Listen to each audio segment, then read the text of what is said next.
हितई न जाले मामी सला जाले, हितई न जाले मामी सला जाले, ढेर आगराले तो पापा के हाथे पिटाले। इंग्लिश मीडियम से पढ़ल बा, इंग्लिश मीडियम से पढ़ल बा, पनीर के ई चीजी कहता, आ शादी बियाह भइल ना मोबाइल इनकर बिजी रहता।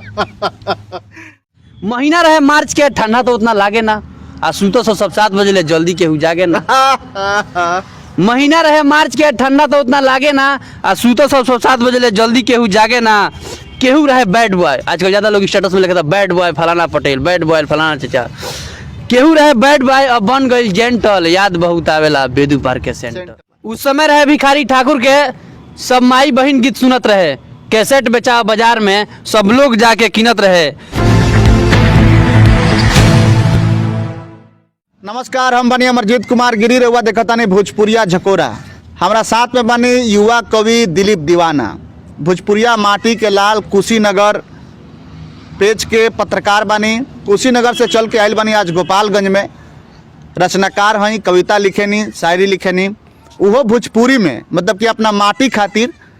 और तमाम बातचीत हुई आज युवा कवि दिलीप दीवाना अपन कविता भोजपुरी में रखें भोजपुरिया समाज के सामने। रउआ सब के बता दें कि आज करीब 1 साल पहले युवा कवि दिलीप दीवाना के कविता भोजपुरिया झकोरा पर डलाइल रहे। 1 मिलियन से ज़्यादा लोग वो कविता के देखल, सराहल, और सब लोग कमेंट बॉक्स में जाके कमेंट कल कि बहुत सुंदर कविता बा। आज फिर से युवा कवि दिलीप दीवाना, भोजपुरिया माटी के लाल, कुशीनगर चैनल के पत्रकार दिलीप जी बानी, तमाम बातचीत हुई। दिलीप जी, आज कौन कविता कहें अभी? सबसे पहले तो आपके सादर प्रणाम बा, और आप जितना दर्शक देख रहे मैंने उहाँ लोग भी गोड़ छू के गोड़ लागत नहीं। आज कविता जौन सिंगर लोग, चाहे फीमेल हो चाहे मेल हो, जो अश्लीलता के बढ़ा रहल बा, हम लिखले बानी। बहुत ही शानदार कविता बा, ओके सुनावे जा रहल बानी कि पुरानका भोजपुरी सभ्यता लिया दलो भाई, पुरानका भोजपुरी सभ्यता लिया दलो भाई, अपना मटिया के लजिया बचा लो भाई। पुरानका भोजपुरी सभ्यता लिया दलो भाई, अपना मटिया के लजिया बचा लो भाई। अब बहुत गई इज्जत भोजपुरी इंडस्ट्री के, बहुत गई इज्जत भोजपुरी इंडस्ट्री के। सब गायक से नहीं हो रहा बा पूरा दलो भाई, सब गायक से नहीं हो रहा बा पूरा दलो भाई। भरत शर्मा जस गा के दिखा दलो भाई, भरत शर्मा जस गा के दिखा दलो भाई, हाथ जोड़ता नहीं श्रद्धा पूरा दलो भाई। अब बहुत गई इज्जत भोजपुरी इंडस्ट्री के, सब सिंगर से नहीं हो रहा बा पूरा दलो भाई। वाह, बहुत सुंदर। उस समय रहे भिखारी ठाकुर के, सब माई बहन गीत सुनत रहे।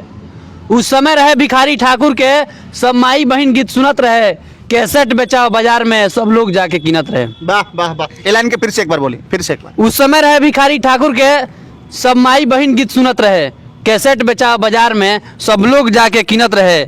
अपना समाज के अनहोनी से बचा लो भाई। अब बहुत गई इज्जत भोजपुरी इंडस्ट्री के, सब सिंगर से नहीं हो रहा बा पूरा दलो भाई। बहुत सुंदर। हमरा बतिया के आप कितना सपोर्ट करतानी, अच्छा गीत लिखे वाला राइटर के मनवा में गोट करतानी।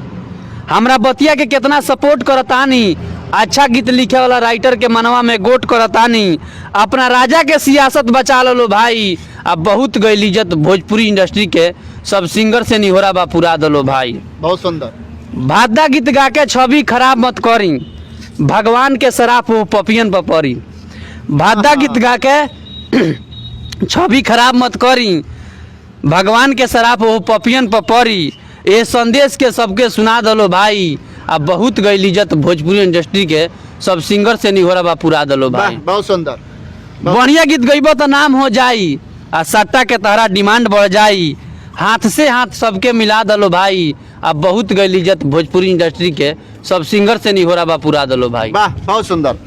ये अश्लीलता जौन चलल बा, और अश्लील में जौन गाना ज़्यादा टीआरपी खातिर, ज़्यादा व्यू खातिर जौन अश्लीलता लोग परोसत है, कहीं ना कहीं समाज में अपन भोजपुरिया माटी के बदनाम करे के लोग प्रयास करता, भोजपुरी में अश्लीलता गा के। यह कविता के माध्यम से कवि जी कहे का प्रयास करता ने युवा कवि दिलीप दीवाना कि रउआ लोगन भोजपुरी छोड़ी। एगो समय रहे भिखारी ठाकुर जी के, जब माई बहन बेटी सब लोग बैठ के भोजपुरी में गाना सुने।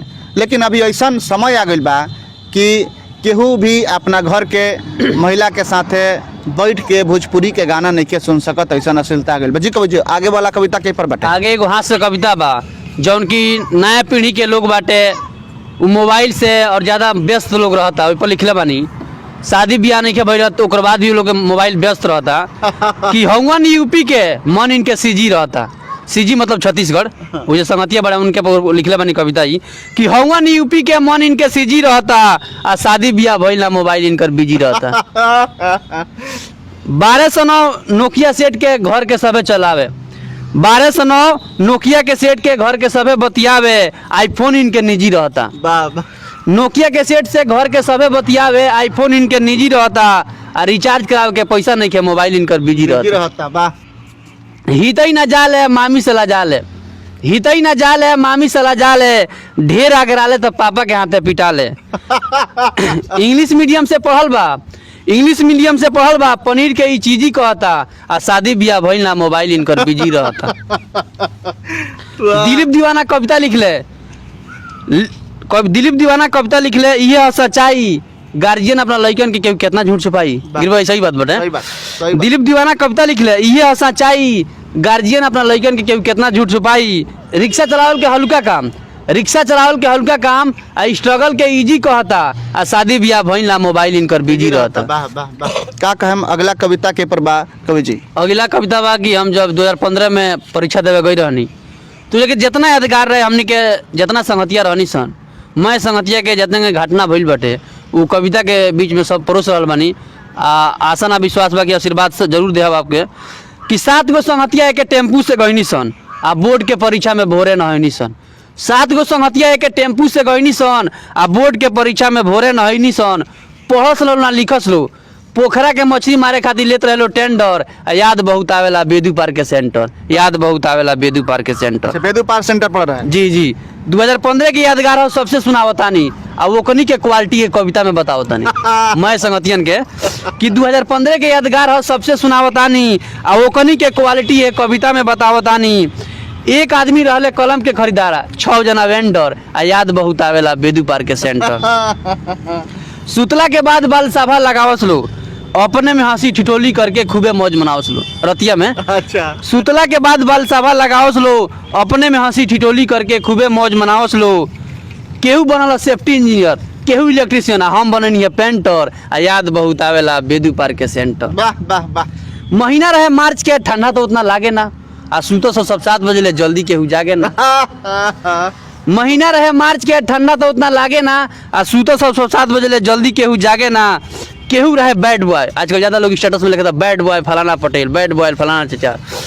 केहू रहे बैड बॉय, अब बन गई जेंटल, याद बहुत आवेला बेदू पार्क के सेंटर। वाह वाह वाह, बहुत सुंदर। तो यहाँ के अपन अनुभव सुनौनी हम, जौन यहाँ के अपना मित्र लोग के साथ परीक्षा देवे सेंटर पर गए रहनी। भोजपुरिया माटी के लाल कुशीनगर के पत्रकार हैं युवा कवि दिलीप दीवाना, और हमेशा रचना जौन बा लिखे नी आसपास के घटित घटना के ऊपर, अपना जीवन में जौन घटना घटल बा घटना के ऊपर, और सच्चाई के साथ प्रस्तुत करिले। सिवान में 7 फरवरी के कवि सम्मेलन भी होके वाला बा, वो कवि सम्मेलन में कवि जी जाएम, हमरा के बताऊनी है कि कवि सम्मेलन में हमके जाए के बा। और हमेशा जब से यहाँ के लिखे के शुरू कैले बनी, तब से अपना माटी के भाषा भोजपुरी में ही लिखे नहीं, भोजपुरी में ही सुनावे नहीं, और पत्रकारिता भी यहाँ के भोजपुरी भाषा में ही करता नहीं। भोजपुरिया माटी के लाल कुशीनगर के नाम से बार वह सब जा सकता नहीं, वो पेज के लाइक कर सकता नहीं। ज़्यादातर यहाँ के यूपी के कवरेज करीले, कुशीनगर जिला में यहाँ के कवरेज करीले, लेकिन आजकल बाहर भी निकल के यहाँ के कवरेज करता नहीं। पहिलका कविता दिलीप जी 1 मिलियन से ज़्यादा गई रहे। जी बिल्कुल, बहुत लोग सराहल। जी बिल्कुल, आपके बहुत बहुत धन्यवाद। हम जनता से आग्रह करें कि अब भोजपुरिया झकोरा के बंद कर दिया गई बा। आप भोजपुरिया झकोरा बिहार पर सब जाई, आप फॉलो करी, हमारा कविता के सुनी, और ज़्यादा से ज़्यादा शेयर करी, और गिरी जी के और साथ साथ हमरों का आशीर्वाद जरूर दी रहो सब।